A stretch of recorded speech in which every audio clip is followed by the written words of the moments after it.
I had to go to school to face my bully, but you deal with something called cyberbullying. These emails and these things put on your Facebook and these little text messages sent to you about all the things that are going to happen to you. You have to report that. You have to talk to your mom and dad about it. You got to talk to teachers about it. You got to come and talk to me about it. If you can't talk to your mom and dad about it, and you don't think your teachers are going to listen to you, you talk to me about it. And I promise you, we're going to handle it. We're going to kill them and tell God they died. We're not going to cut oxen into pieces. We're going to cut people into pieces. I'm just kidding now. We're not going to kill anybody. We're just going to pray that God kills them. I'm kidding now. Listen. Please, you know I'm joking, right? Okay. But the last thing I want to talk about really quickly is the culture. See, the culture's changing. The stuff that you're facing in the culture today is so different than what my generation faced and the generation before that. We didn't have the internet. We didn't have DVDs. We didn't have all this violence and things like this. And I talk about this a lot when I talk to young people, and when I talk to parents, I talk about this a lot. And the things that really get my attention is like this. In 2010, I was talking about this not long ago. In the year 2010, in the United States of America, we made 59 horror flicks. These terrible, scary movies that people seem to love or like these days. And so we made 59 of them, and divide that by 12. How many is that a month? Math teacher. You want to teach math and you can't divide, what'd you say? Almost 5 horror movies a month are produced by Hollywood because they know that our culture, our society has this insatiable appetite for violence and horror and the feeling of adrenaline when you're sitting there in that theater or you're sitting in that dark living room and you're watching people get cut up and hacked up and the devil jump out of things and all of this stuff. But it got even worse because the very next year, in 2011, it went from 59 to 132. And 55% of all the movies that Hollywood makes are rated R because of this appetite we have for all of this stuff. And that's why our culture is changing so much. It's horrible. And not only that, by the time... TV is not your friend. Did you know that? How many of you watch TV? I watch TV. Every day. How many hours a day do you watch TV? About 4? I think so. That's a great thing about not being able to tell time. You don't have to worry about the statistics. You can? Here's the thing about television that staggers my brain. And my brain's only like this big. Oh, thank you. You are the man. You a buck. I like hanging out with you. You know, in an average year, you know how many hours you go to school in an average year? 900. Did you know that? In America, the average kid goes to school about 900 hours a year. And that might seem like a lot, but it's really not. Because you know how much television you watch a year? The average kid, and when I say kid, I'm talking about from his age to like y'all's age at 18. Aren't y'all like 18, 19 years old? No, I'm just kidding. I know how old you are. To like 17 years old, watch 1,032 hours of television a year. In other words, you spend more time in front of the television than you do in the classroom in a year. That's the influence that television has on you. And by the time you are 18 years old, you have seen 200,000 acts of violence. It's no wonder you're weirding your parents out. It's no wonder they think you're a freak. Because you've been inundated and affected by all this violence. You see things blowing up and people getting killed and things crashing. It's terrible how this has gone. And that has to change. We have to realize that we can't be shaped by our culture. Romans 12 tells us, Romans 12:1, be not conformed to this world, But see, that's what television, that's what movies, that's what music, that's what those magazines do. They try to shape you and make you into what the world wants you to be when God's saying, no, no, no, don't do that, don't do that. Now listen to me.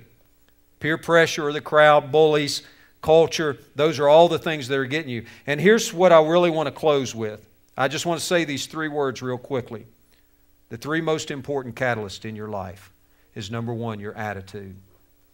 Now, you know from being in law enforcement for many years and from psychology and all of my education, I can look at your faces and tell you who's listening to me and who's not. I can look at your faces and tell who's receiving what I'm telling you and who's not, who's sitting here feeling like, you're wasting my time.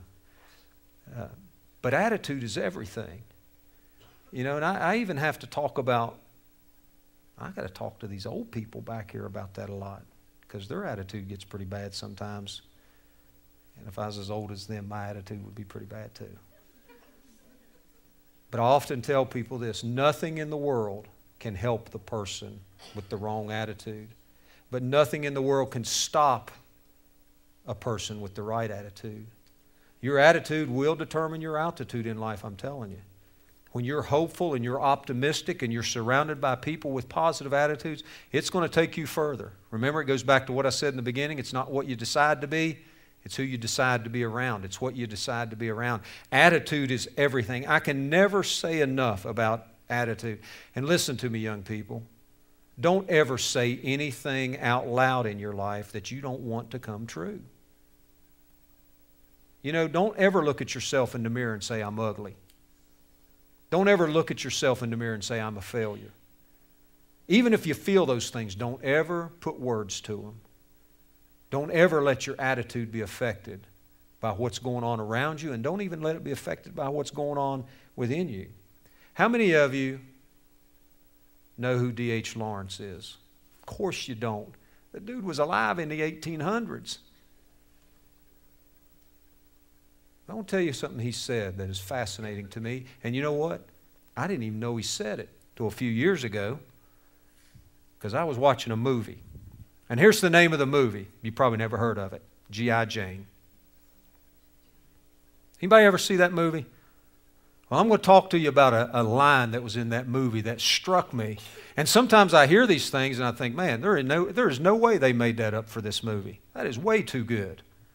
There is nobody in Hollywood smart enough to say that. They have robbed that from somewhere. Well, anybody that's seen G.I. Jane knows that it's a movie about a woman that's selected to be a Navy SEAL. The first one ever. And they call her G.I. Jane. And she's going through the toughest military training on the planet, called BUDS, Basic Underwater Demolition School. It's Naval Special Warfare Units SEAL training. And if you don't make it through this school, you're not a Navy SEAL. And so the guy that's over the school in the movie, his name is Master Chief Petty Officer John Ergale. And he's walking among these Navy SEAL candidates, and they're cold and they're shivering, because they say that's the worst thing about SEAL training, is just being cold and just being hungry and just being tired. It's not being able to shoot good enough. It's not being able to run far enough. It's just being cold and hungry and tired all the time. And they keep you up for days. And what they are looking for is the person that'll quit. They want people to quit. And you know what? They have a bell there. And when you've had enough and you've decided, I can't do this, I'm not going to make it, all you do, nobody stops you, you just walk over, you ring the bell, and guys like Master Chief Petty Officer John Ergale laugh and say, good, another one's gone that can't make it.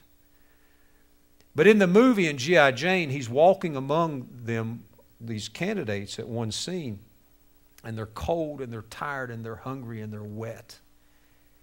And he knows what I know about people. The worst thing you can ever do is feel sorry for yourself. When you feel sorry for yourself and you start having a pity party and you start running to be the mayor of Pity City, you are done. And he says this. He's walking among them and he says, you know what? I've never seen a wild thing feel sorry for itself. I've never seen a wild thing feel sorry for itself. He said, even a little bird will fall frozen dead from a bough and never feel sorry for itself. And he's trying to tap into that innermost part of a man or a woman that says, I'm not only not going to quit, and I'm not only not going to stop, but I'm not going to feel sorry for myself. Because when you start feeling sorry for yourself, you're done. And it seems like we live in a culture and a world today where that's a pretty popular thing. Well, Daddy didn't hug my neck enough, so I'm never going to be anything. And Mama didn't make me enough pancakes in the morning, so I'm never going to be anything. And the teacher never called on me when I raised my hand. I just feel so sorry for me. I'm never going to be anything. And sometimes you just got to get to a point where you're like that little bird that falls frozen dead. You cannot feel sorry for yourself no matter what happens. And that's what it takes to make it through tough times. And that's what they know. But that statement was made many, many years ago by a guy named D.H. Lawrence, who was a poet and writer. And they snatched it, they captured it to use in that movie. And you know what? The Navy SEALs say it today. And they also say things like this: the only easy day was yesterday. And boy, isn't that like life? The only easy day was yesterday. And when they get those folks out there, if you want to call it mourning because they keep them up for days at a time, they'll tell them, remember, gentlemen, the only easy day was yesterday, and this is a new day. Attitude is everything. That's what it's about. And the other word is determination. We have this popular thing today. I'm looking for a shirt that says tap out. Man, I always see tap out shirts everywhere I go. Everybody knows what that means, right? It means to quit. It means to stop. It means to say, I've had enough. I've had enough. Yeah, that's right, in wrestling. Wrestling's fake.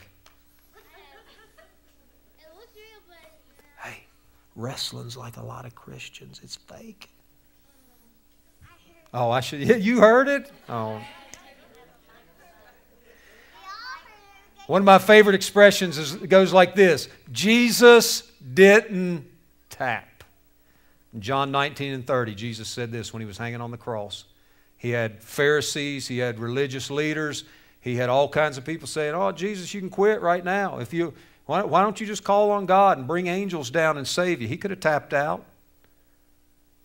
But Jesus didn't tap. In John 19:30, he didn't tap. He didn't do anything until he looked to the Father and said, it is finished. And I want you to understand something. Because he finished and he is the victor, you can finish and you can be the victor.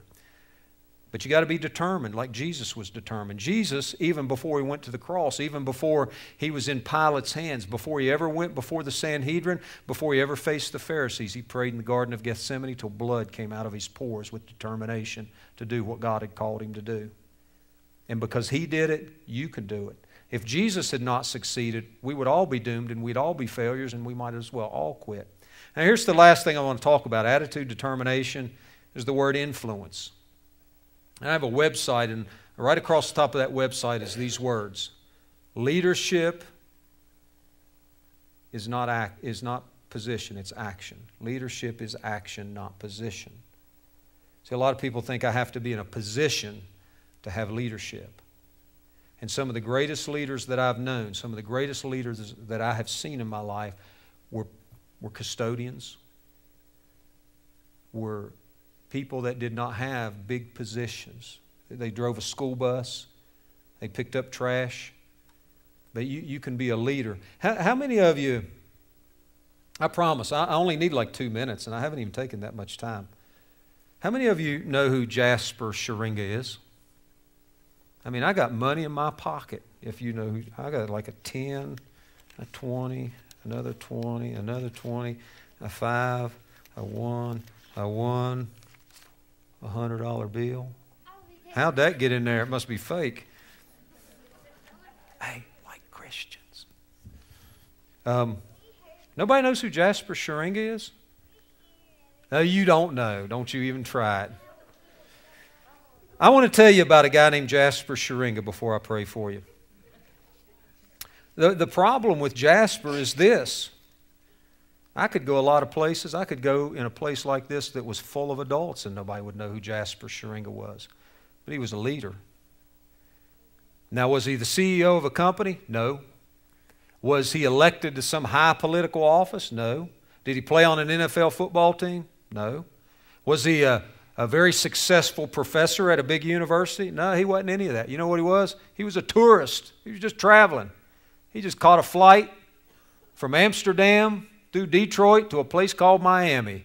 He wanted to come to America and go on a vacation. But you know what? He found himself on Flight 253 on December 25th, 2009. Let me see if I can help somebody remember who Jasper Scheringa is. Does this help? This is a bomb and this is underwear. You still don't know? Now, I know you can eat the wrong thing and blow up your own underwear.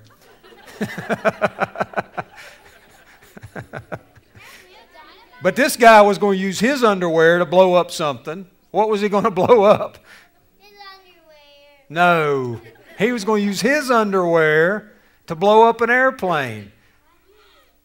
His name was Abdul Muttalib. He is the underwear bomber. You didn't know that? Farouk? Y'all remember that December 25th, 2009? The underwear bomber? He had made his underwear into a bomb. And, I mean, that's crazy, isn't it? He was going to blow up an airplane with over 200 people on it in an act of terrorism in Detroit. This plane flew from Amsterdam. It landed in Detroit before it was to go on to Miami. It was going to refuel. And the next thing you know, this guy's trying to detonate his underwear. And it would have killed everybody on there. And you know what? Over 200 people watched him going through the motions of detonating the explosives in his underwear. And one man named Jasper Scheringa got up, went over and grabbed him and stopped him from detonating this explosive. And in doing so, he was burned himself as well as the terrorist. But by doing what he did, he stopped everybody on that airplane from getting killed. Because he did something when 200 and some other people wouldn't do anything. And he did it all by himself. And even once he subdued this guy, the people just stood there and watched. And they watched him save the day. They watched him win the day and save all those people's lives. Isn't that incredible? That just an average common man can get up and say, you know what? I'm not going to die here today. And I'm not going to let all these other people die here today. And he didn't have a title. He didn't have a position. He didn't need a badge. He didn't need a paycheck to do it. He just did the right thing because it was the right thing to do. And it saved people's lives. Because leadership is action, not position. And I want you to remember that. And especially when you think back to those bullies. It was in 1 Samuel 11. Remember? Nahash came down. You can go on later into the Bible. You can look at Judges 6. You can see Gideon being called mighty warrior. God raises him up. He said, I'm nothing. God used him. Later on, we see King David. Here's this big giant Goliath saying, I'm going to kill everybody. Nobody can beat me up. What does David do? Beat him up. What did he do? Right. Parted his forehead, didn't he? That's right. That's exactly what happened because David wasn't even in the military. And David was looked at as little and ruddy, and his own brothers said, you have no business being here. Go back home and take care of those few sheep that Father has put in your care. And David said, is there not a cause? On December 25th, 2009, Jasper Scheringa said, is there not a cause? Should not somebody do something? And that's exactly what happened. I'm going to pray for you because you're tired of listening to me, right? This means you're tired of listening to me. But here's what we're going to do. I'm going to pray for you, and then we're going to go eat pizza. Yeah. Good. Good. Yeah. Yeah, really. All right, let's get back in prayer mode. If you don't want to pray for anything else, let's pray over the pizza. Let's pray that it's good. Let's pray that it's greasy. Let's pray that there's lots of it. Let's pray it's the kind we like.